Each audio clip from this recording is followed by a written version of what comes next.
समय कितने लोग सत्संग सुन रहे हैं, विचार करके देखो। 135-40 करोड़ जनसंख्या हमारे भारत की ही है। कितने लोग हैं?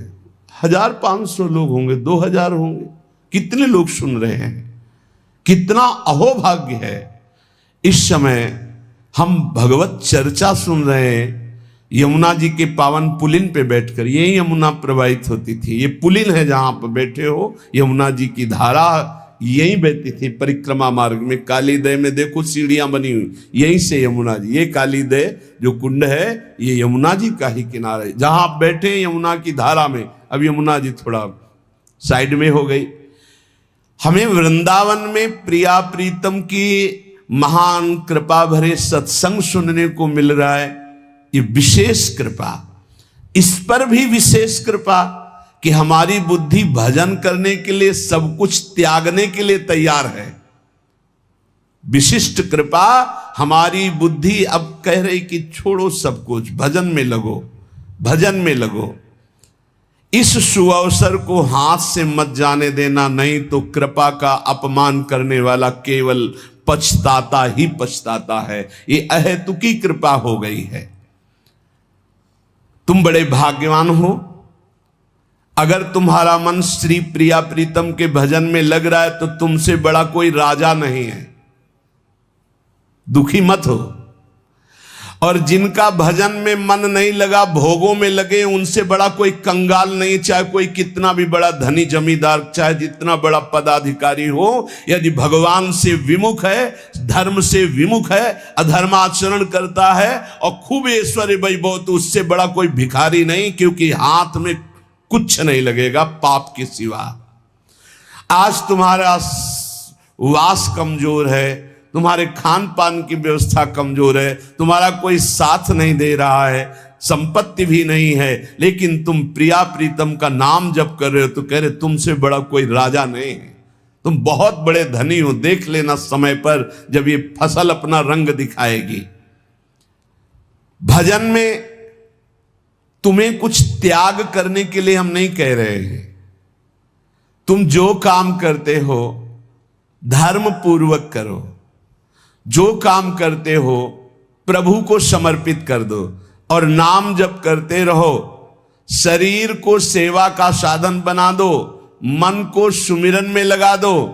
आप देख लेना, अगर अहंकार नहीं करोगे तो तुम्हारा बेड़ा पार हो जाएगा। शरीर को सेवा में लगा दो, जो कर्म करते हो धर्म पूर्वक करो, उनको प्रभु को समर्पित कर दो और नाम जप करो, और अहंकार नहीं करोगे तो बहुत जल्दी तुम ज्ञान को प्राप्त हो जाओगे। तुम्हारे हृदय में ज्ञान प्रकाश हो जाएगा, तो अहंकार नष्ट हो जाएगा। अहंकार नष्ट होते ही भगवत तत्व का बोध हो जाता है। देखो, तुम्हें कहीं भागने की जरूरत नहीं है। मन की दिशा जो भोगों की तरफ है, उसे मोड़ करके प्रभु की तरफ लगानी है। तुम्हें जो ही प्रभु की तरफ अपने मन को, अपने मुख को मोड़ा, तो बिना साधन किए करोड़ों जन्मों के पाप नष्ट हो जाते हैं। सन्मुख हो ही जीव मोहि जब ही, जन्म कोटि अघ नाशो तब ही। जे ही जीव भगवान के सन्मुख हुआ, मन को मोड़कर प्रभु की तरफ किया, राधा राधा, करोड़ों जन्मों के पाप नष्ट होने लगते हैं। जिनका भोगों की ओर मन है, चिंता शोक भय दुख जन्म मृत्यु ये नहीं हटेगा। चाहे जितना रुपया जमा कर लो, चाहे जितना भोग लो, चिंता शोक भय मृत्यु ये तुम्हें सताते रहेंगे। नरक के निंदनीय गर्त में तुम्हें गिरना पड़ेगा, महान दुख भोगना पड़ेगा। इसलिए तुम पर भगवान की कृपा हो गई है। मनुष्य शरीर, सत्संग, भजन की महिमा। अब आप अपने ऊपर कृपा कर लो कि भजन में मन को लगाओ।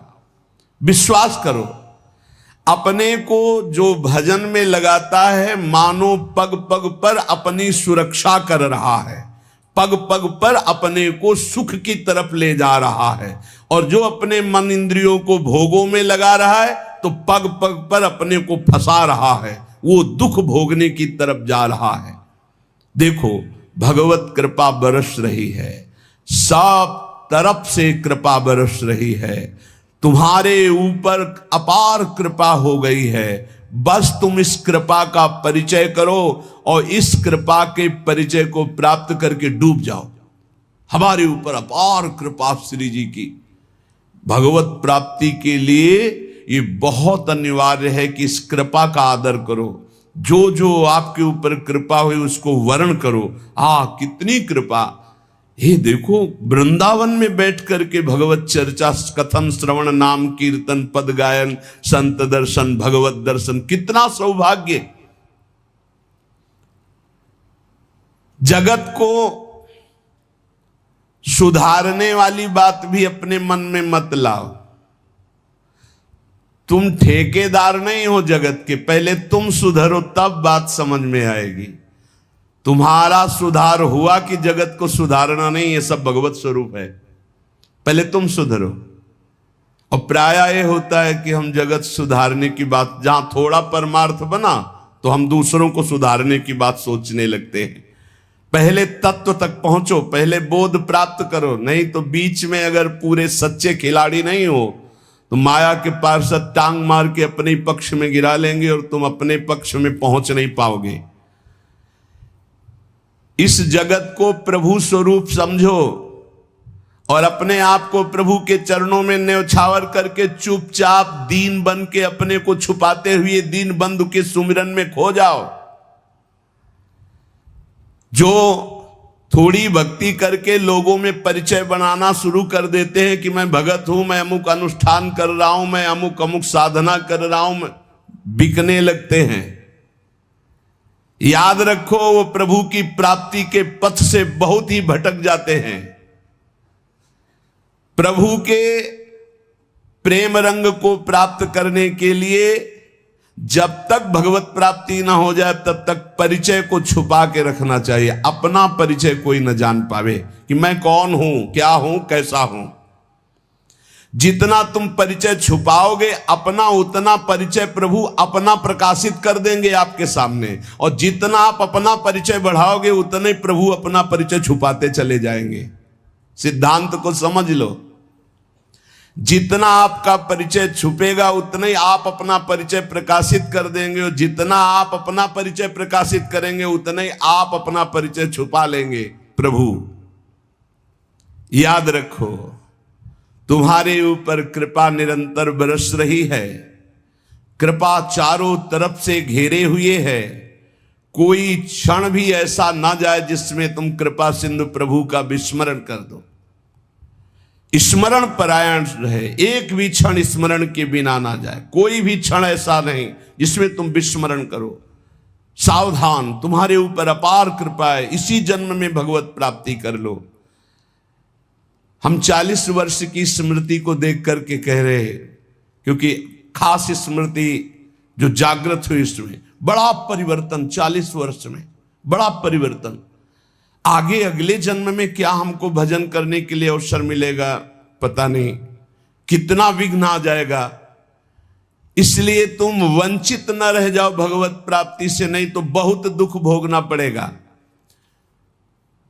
तुम अपनी प्यारी से प्यारी वस्तु जो है, प्यारे से प्यारे जो संबंध है, उनमें झांक कर देखो। प्यार है तो प्रभु से है।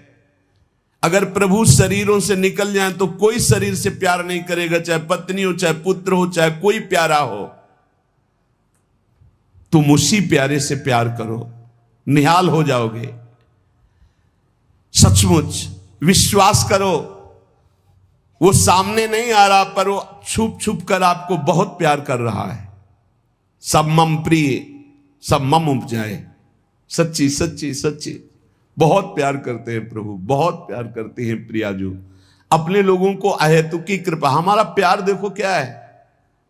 ईमानदारी से देखो, 100 में 1% प्यार नहीं प्रिया प्रीतम के प्रति, और उनका 100 का 100% हमारे प्रति प्यार है।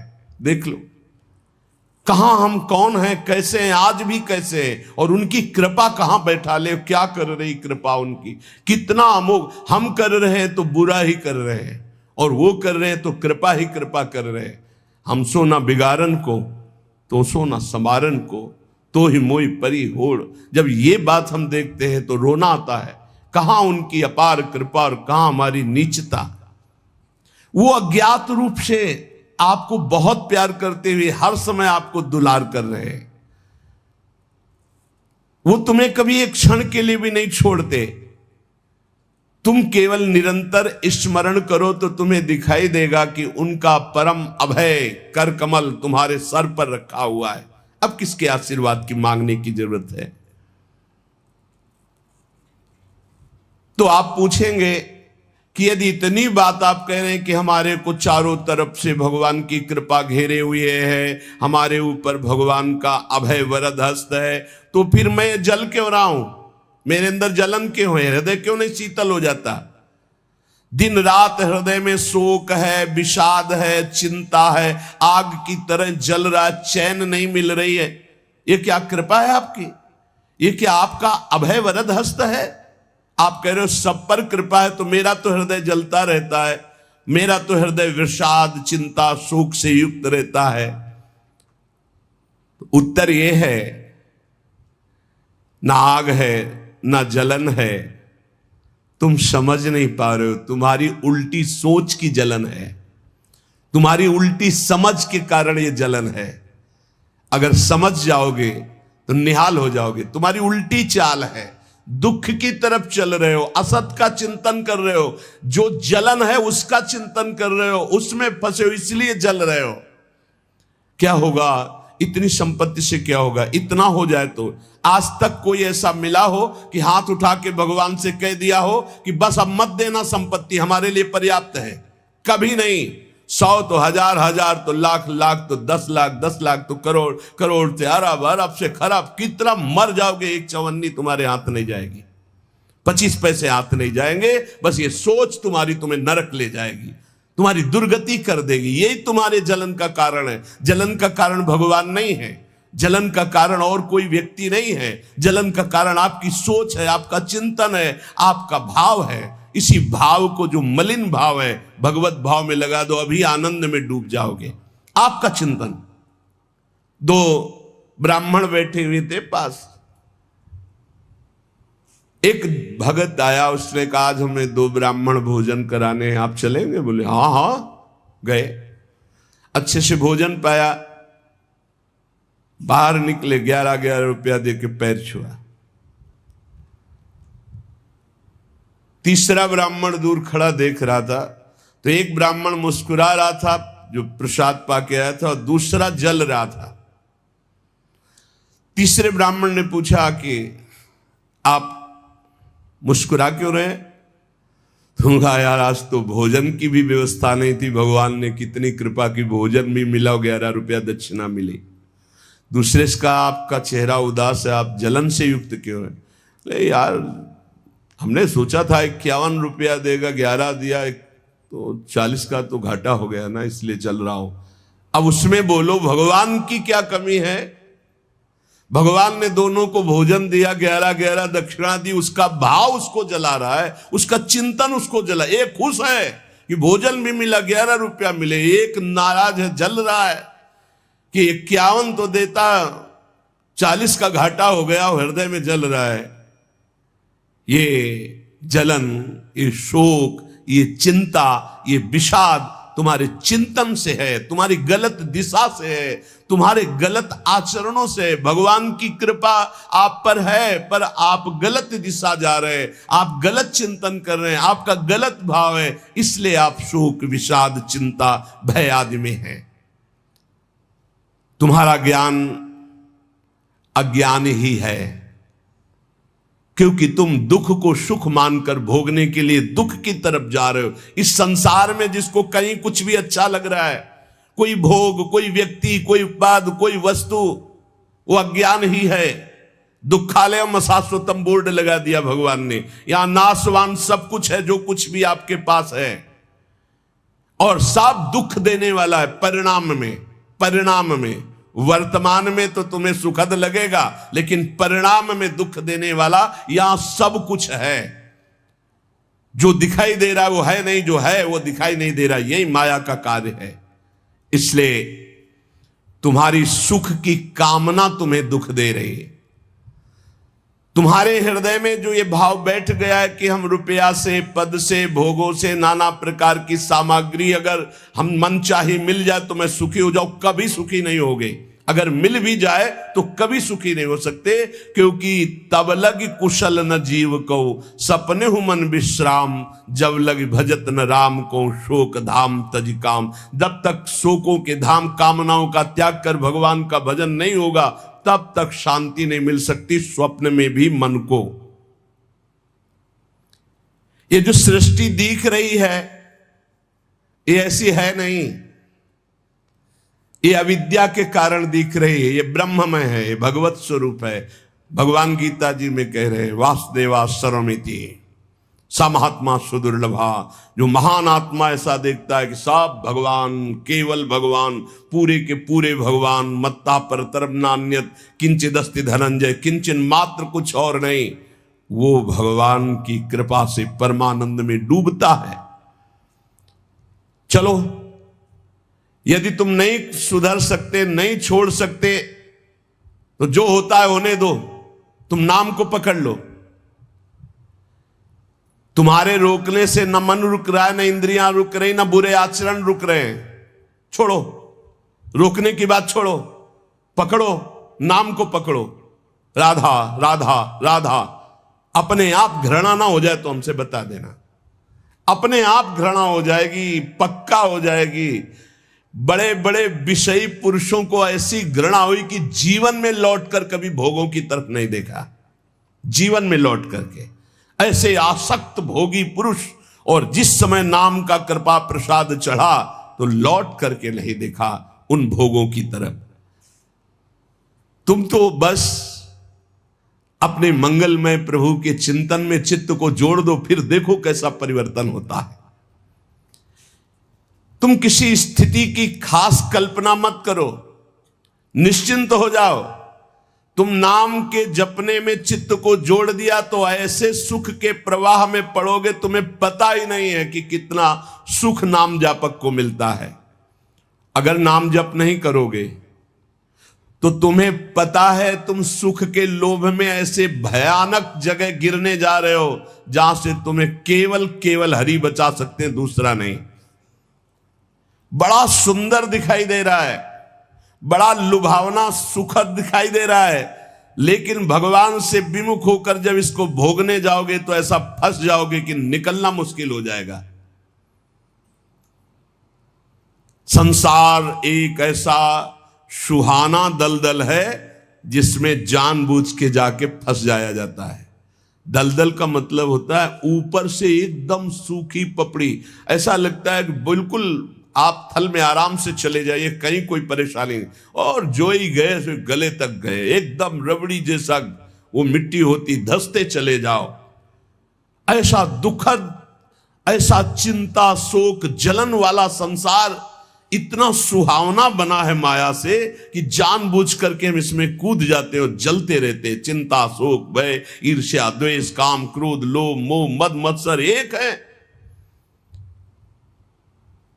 ये सब तुम्हें जला देंगे यदि नाम जप नहीं करोगे। इसीलिए हर प्रश्न का उत्तर नाम जप है, क्योंकि साप का बल नाम में ही प्रकट होता है। इस दुख से तुम कभी अलग नहीं हो सकते, ये दुख तुमसे कभी अलग नहीं हो सकता, ये जलाएगा जब तक भजन नहीं करोगे। इसलिए भजन करना सर्वोपरि बात समझ लो। अगर समझ में आ रही हो तो समझ लो, केवल इतना समझ लो, तुम नाम को पकड़ लो, नाम सबसे छुड़वा देगा आपको। एक जन्म स्वांग ही कर लो भक्ति का, झूठा खेले साचा होए, झूठा शुरू कर दो कि हमारा भाव तो नहीं बनता, हमारी भक्ति तो नहीं, पर अब कहा है तो राधा राधा शुरू करते, झूठा खेले साचा होए। ये मार्ग ऐसा, झूठे से बोलो राम कृष्ण हरि तो आपका मंगल हो जाएगा। जे ही आप नाम जपना शुरू करते हैं तो खास बात क्या होती है कि आपके जीवन की बागडोर स्वयं श्री कृष्ण ऐसे पकड़ लेते हैं जैसे अर्जुन के रथ की बागडोर पकड़ ली। अब वो आनंद की ही तरफ ले जाएंगे, आपको दिखाई देगा क्योंकि आपके नेत्र गलत है। जहां दुख है वहां आपको आनंद दिखाई दे रहा है और जहां आनंद है वहां आपको दुख दिखाई दे रहा है। तो अब श्री कृष्ण आपकी यात्रा आनंद की तरफ करेंगे तो हो सकता है आपके नेत्रों में दिखाई दे कि दुख ही दुख है भक्ति में, लेकिन वास्तविक आनंद का मार्ग भगवान के चरणारविंद तक है। अगर इनके चरणों तक नहीं पहुंचे तो आनंद कहीं नहीं। आ ब्रह्म स्तंभ पर्यंतम सर्वम मायामयम जगत। विश्वास करो भगवान सत्य है, विश्वास करो भगवान नित्य है, विश्वास करो भगवान सर्वत्र है। तो भगवान सर्वत्र है, विश्वास करो तो भय किससे? एक क्षण के लिए भी वे तुम्हें नहीं छोड़ते, हर समय तुम्हारे साथ रहते हैं। ये बात कब जानोगे? जब नाम जप करते हुए विश्वास करोगे। भगवान तुम्हें बहुत प्यार करते हैं, वो सर्वशक्तिमान है। बस तुम उनकी तरफ मुड़ो, वो इतना देखना चाहते हैं। जो ही मुड़े तो सारी शक्ति लगाकर तुम्हारा कल्याण कर देंगे। और वो अपार शक्तिशाली है, फिर कोई आपको डिगा नहीं सकता, गिरा नहीं सकता। हम पुकारते नहीं हैं उनको। एक बालक विद्यालय की तरफ जा रहा था तो छोटा सकरा मार्ग था, तो एक पहाड़ के टुकड़ा करके गिरा। तो वो निकलने के लिए पूरी ताकत लगा के उठाया, फिर भी नहीं उठा। फिर और ताकत लगाया, नहीं उठा। फिर पूरी ताकत लगाया, नहीं उठा। और निराश होकर बैठ गया। उसका पिता देख रहा था, तेरी अभी पूरी ताकत नहीं लगी, तू मेरा बच्चा है, तेरी पूरी ताकत तो मैं हूं, मुझे पुकार। और आया और उठाकर बाहर फेंक दिया। बस हम में यही कमी है, हम बार बार माया से परास्त होकर हार कर बैठ जाते हैं, लेकिन अपने पिता को नहीं पुकारते। हमारे पिता सम्मम प्रीसम्मम उपजाए प्रभु हैं, हमारा पूरा बल प्रभु हैं। अगर हम अपने प्रभु को पुकारें आर्त भाव से तो कोई भी माया का ऐसा रोड़ा नहीं है जो हमारे मार्ग में बाधा पहुंचा सके। विश्वास करो भगवान सत्य संकल्प है। विश्वास करो जब तुम उनसे मिलने का संकल्प करोगे तो तुम्हें कृतार्थ कर देंगे। पर हृदय से तुम मिलना चाहो, तुम उन्हें चाहोगे तो तुम्हारी क्षुद्रता, तुम्हारे पाप, तुम्हारे ताप, तुम्हारी कलुषित जड़ मति मन, ये सब निर्मल हो जाएंगे। यदि तुम उन्हें चाहोगे तो तुम्हारी दरिद्रता नष्ट हो जाएगी। तुम विशाल हृदय वाले परम पवित्र दिव्य चिन्मय मन से उन चिदानंद प्रभु का अनुभव करोगे। अतः तुम केवल उनकी चाह करने के लिए नाम जप करो, तभी ये चाह पैदा होगी, तभी ये चाह टिकेगी। तुम कृतकृत्य हो जाओगे, महान बन जाओगे। ये भिखारीपना छोड़ो कि तुम्हें कोई और सुख दे सकता है, नहीं। ये अनित्य नाशवान संसार में नाशवान भोगों में लगे हुए तुम्हारी मांग पूरी नहीं कर सकते। तुम्हारी मांग अविनाशी परमात्मा से पूर्ण होगी। अनेक जन्म व्यतीत हो गए, अभी तक परमात्मा से नहीं मांगा। बोले नहीं, हम तो कई बार मंदिर में मांगे आए हैं। नहीं, ये मांग नहीं सुनी जाती, ये मांग नहीं सुनी जाती। हम तुम्हें बता रहे हैं मांग कहां से होती है। जब नाम जप करते हुए आर्त भाव से प्रभु से कहोगे, प्रभु मुझे पता नहीं क्या सत्य है क्या असत्य है, मेरा मन नाना प्रकार के भोगों को मांगता है, बस ये जीवन आपको समर्पित है, जिसमें हमारा मंगल हो आपका। अब ये मांग सुनी जाएगी। अब इस मांग में विधान बनेगा और आपका एक मार्ग खुलेगा भगवत शरणागति का, और आप दौड़ पड़ेंगे परमानंद के मार्ग में। ये भोगों की मांग मांगने वाले भगवान ज्यादा नहीं देखते। या तो उतना अनुष्ठान करो तो बात सुन लेंगे, नहीं देखते। ये सब मायाकृत भोगों की मांग तो कर्मानुसार शुभ कर्म के फल स्वरूप मिलेगी। ये बाजार है, ऐसे फ्री मिलने वाली नहीं। करोड़पति बनने के लिए तुम्हें साधना करनी पड़ेगी, तुम्हें अशुभों का नाश करके पुण्य एकत्रित करना पड़ेगा। और भगवान की प्राप्ति के लिए अगर आर्त भाव से भगवान को पुकारो, नाम जप करो, सब मंगल हो जाएगा। और भगवान मिल गए तो ये माया रचित संसार तो उनके एक संकल्प से प्रकट हुआ है। पक्का समझ लो, श्रद्धा करो या ना करो, हमारी बात को खुल के समझ लो। आप समझते हो मंदिर में जाए मांगे बात पूरी हो जाएगी, नहीं होगी, लिख लो। ऐसे खिलवाड़ नहीं है कि हो जाएगी। पत्नी की प्राप्ति करनी थी तो करदम जी ने 10,000 वर्ष तपस्या की, तब पत्नी प्राप्त हुई। आप देखो ना, कोई भी उपाय। जब पुत्र नहीं हो रहा था दशरथ जी के, तो वशिष्ठ जी के यहां जाकर के प्रार्थना की, महाराज पूरी अयोध्या सुनी सुनी लग रही, बिना संतान के आगे चक्रवर्ती सम्राट पर बैठने वाला कोई अधिकारी नहीं दिखाई दे रहा। तब श्रृंगी ऋषि वशिष्ठ बुलावा, श्रृंगी ऋषि को बुलाया, भारी अनुष्ठान किया गया पुत्रेष्टि यज्ञ का।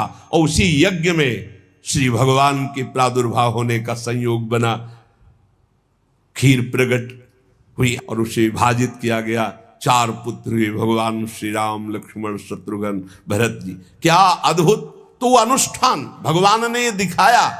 आप इतिहास पढ़कर देखो, शास्त्र पढ़कर देखो, कामना के लिए तप किया गया है, कामना के लिए उस प्रकार के शुभ अनुष्ठान किए गए। और अगर निष्काम भाव से भगवान की आराधना करो तो योगक्षेमम वहाम्यहम्, मांगना नहीं पड़ेगा, आगे से आगे वो व्यवस्था करते जाएंगे, आगे से आगे व्यवस्था करते जाएंगे। हम तुम्हें कैसे बतावे, पग पग पर वो उनकी कृपा ऐसे बरसती चली जाती, कैसे कैसे बताए। जहां ऐसा कैसे होगा, ये हमारे सामने प्रश्न आया कि उसका उत्तर उसके पास पहुंच जाता है। हो गया, ये हो गया। प्रश्न हुआ कैसे होगा, और वो हो गया। अरे कर तुम अन्यथा कर तुम, हम प्रभु की शरण में हैं, उनके वचन कभी झूठे हो सकते हो। कहते हैं अनन्यस चिंत्यन्तो माम ये जना पर्युपासते तेषाम नित्याभियुक्ता नाम योगक्षेमम वहाम्यहम्, मैं स्वयं वहन करता हूं, अप्राप्ति की प्राप्ति कराता हूं, क्षेम की रक्षा करता हूं। किनको? जो केवल मेरा चिंतन करते हैं। फिर आपको चिंता की बात नहीं, और आप चिंतन नहीं कर रहे, मनमानी भोगाचरणों में उतरे हुए हैं, और आप चले गए मंदिर के, भगवान हमारी कामना पूर्ति नहीं होगी, पूर्ति हमारी बात मान लो, उसके लिए अनुष्ठान करना पड़ेगा उस कामना के अनुसार। अच्छा, दूसरे लोग होते हैं, जैसे किसी लेबर से कहा जाए तुम्हें 500 रुपया देंगे, शाम तक ये काम हो जाना चाहिए, बोले जी साहब, ऐसे भगवान से बात करते हैं। प्रलोभन भगवान को दे रहे हो, घूस दे रहे हो, तुम्हें 56 भोग लगा देंगे, तुम हमारा एक काम कर दो, ऐसे होता है? नहीं। जब कोई बात कहनी है तो हृदय से, आर्त भाव से, नाथ मैं आपका हूं। अपने पिता को कोई घूस देता है, मां 100 रुपया देंगे बाल भोग बना दे, कभी ऐसा कहा है आपने पिता से? कभी लाओ 500 रुपया, हमें जरूरत है, अरे नहीं देंगे, रोज मांगता है, अरे देना पड़ेगा, अब आपके सिवा हमारा कोई है नहीं, तो हमको चाहिए, अब आप दो, पापा आपको देना पड़ेगा। ऐसे या तो संबंध से मांगो, भगवान से संबंध है संसार में, भगवान से संबंध नहीं है, तो भगवान नौकर नहीं तुम्हारे, भगवान भगवान है। अरे अखिल कोटि ब्रह्मांडों के मालिक है वो, अनंत ब्रह्मांडों का भरण पोषण करने वाले तुम्हारे। कैसे बच्चे हो? तो कैसे बच्चे हो? अपने पिता से, अपने प्रभु से, अपने सखा से, अपने प्राण प्रीतम से कैसे तुम बात करते हो? या तो संबंध रख के बात करो, या फिर उतना साधना करो, तब तो कामनाओं की पूर्ति। साधना हो रही भोगों की, मनमानी भोगाचरण, धर्म विरुद्ध आचरण, और भगवान से जाके मांगोगे तो भगवान बोले हमारी अश्रद्धा हो गई, हमारी कामना की पूर्ति नहीं की भगवान ने। तुम्हारी अश्रद्धा से क्या फर्क पड़ता है? आकाश पे अश्रद्धा करोगे तो क्या फर्क पड़ जाएगा? आकाश पे श्रद्धा करोगे तो क्या फर्क पड़ जाएगा? तुम्हारा भाव, आकाश तो बहुत दूर है, तुम छू भी नहीं सकते। ऐसे वो परमात्मा निर्लिप्त, निरपेक्ष, तुम्हारे किसी भाव भाव से वहां फर्क नहीं पड़ता। हाँ, तुम्हारे पे फर्क पड़ जाएगा। भाव करोगे तुम्हारा मंगल हो जाएगा, अभाव करोगे अपने आप नष्ट हो जाओगे। विश्वास करो, भगवान सत्य संकल्प है, कृपा की मूर्ति है, कृपामयी है, प्रभु मूर्ति कृपामयी है। पर यह विश्वास तभी जब नाम चल रहा है, हमारी बात मान लेना, बिल्कुल हृदय से कह रहा हूं, पूरे जीवन की बात, सार बात कह रहा हूं। पायो नाम चारु चिंतामणि, उर करते न खसई हो, अब लो नसानी, अब ना नसई हो। ओहो, अब मिल गया है चिंतामणि। चिंता माने चिंतित पदार्थों को प्रदान करने वाली चिंतामणि। क्या बोले? नाम। नाम रूपी सुंदर चिंतामणि मिल गई, अब छोड़ूंगा नहीं। राधा राधा राधा राधा, हृदय रूपी हाथ से अब इस चिंतामणि को नहीं जाने दूंगा, अर्थात हृदय से निरंतर नाम जप करूंगा। तब तुम्हारे हृदय में ये भाव आ जाएगा, प्रभु मूर्ति कृपामयी है, करुणामयी। स्वामिनी जी, लाल जी की कृपा में आप डूबने लगोगे। विश्वास करो, तुम्हें जो दुख मिल रहा है, जो संकट मिल रहा है, जो पीड़ा मिल रही, जो यातना मिल रही, इसमें भी कृपा है प्रभु की। इसमें महान हित छुपा हुआ है। अभी और मिलना चाहिए। जब सब रास्ते बंद हो जाए तब कृपा का रास्ता खुलता है। ये अविश्वासी जीव मानेगा नहीं। अगर इसको थोड़ी भी गली मिली संसार के, तो संसार की ही गली में जाएगा, प्रभु के मार्ग में नहीं जाएगा। और जब प्रभु के मार्ग में चलोगे तो संसार की कोई विपत्ति या कोई संपत्ति आपको घसीट ले जाएगी। बहुत विचित्र माया का खेल है, बहुत विचित्र माया का खेल। इसलिए बिल्कुल जो कदम बढ़ाना बहुत मजबूत बढ़ाना, ऐसे बढ़ाना कि अगर घर के सब मर जाएं तो भी हम घर पीछे वापस ले लौटेंगे। जिसने देखने का हृदय में ठान लिया प्रभु के, तो उसे और के देखने की इच्छा नहीं कर ली, चाहे नहीं, फिर वापस प्रभु की तरफ नहीं आ पाओगे, पक्का समझ लेना। या तो ये पूरे जीवन की बात कह रहा हूं, या तो ऐसी विपत्ति आएगी कि आपको भागना पड़ेगा, या ऐसा प्रलोभन आएगा। प्रलोभन भी आता है, बहुत जोर का प्रलोभन आता है। कितनी जगह ऐसे प्रलोभन आते हैं साधक के मार्ग में। प्रलोभन और भय, इन दोनों का त्याग करके जो भगवत मार्ग में बढ़ता है, वही आगे जाकर के जान पाता है कि संकट, विपत्ति, अपमान, तिरस्कार, संसार सब ठुकरा रहा है, ये भगवान की कृपा है। समझ पाएगा कोई? कृपा है, लगता है ये कोई कृपा है। कृपा है, नमस्कार, प्रणाम, माला पहनाया जा रहा है, अनुकूलता है, भोग सामग्री, जय जयकार, ये कृपा है? नहीं, ये कृपा नहीं। बहुत संभल के रहना, ये कृपा नहीं। कृपा है तिरस्कार, अपमान, निंदा, दुख, विपत्ति, संकट। क्यों? इससे संसार का राग और देह भाव नष्ट होता है। इसीलिए सम्मानम कल्याति घोर गरलम कहा गया। सम्मान विष है, नीच पुरुषों द्वारा किया हुआ अपमान अमृत है। विश्वास करो, तुम्हारे आगे पीछे, बाएं दाएं, ऊपर नीचे केवल भगवान की कृपा घेरे हुए है। वो सुधा धारा बरसा रही है, अमृत रस बरसा रही है। तुम्हारी शक्ति नहीं अब कि तुम भगवान के मार्ग से हट जाओ, क्योंकि ऐसा चिंतन करो, कितना आनंद है। मेरे आगे पीछे, दाएं बाएं, ऊपर नीचे, सब तरफ से मैं कृपा से घिरा हूं। अब मुझे कोई भी परास्त नहीं कर सकता। मैं भी चाहूं तो अब नहीं वापस जा सकता, भाग नहीं सकता, क्योंकि कृपा ने मुझे घेर रखा है। देखो, भगवान पर भरोसा और इसमें कभी शिथिलता ना पावे तो बहुत जल्दी भगवत प्राप्ति हो जाती है। भगवान पर दृढ़ भरोसा और शिथिलता ना आना,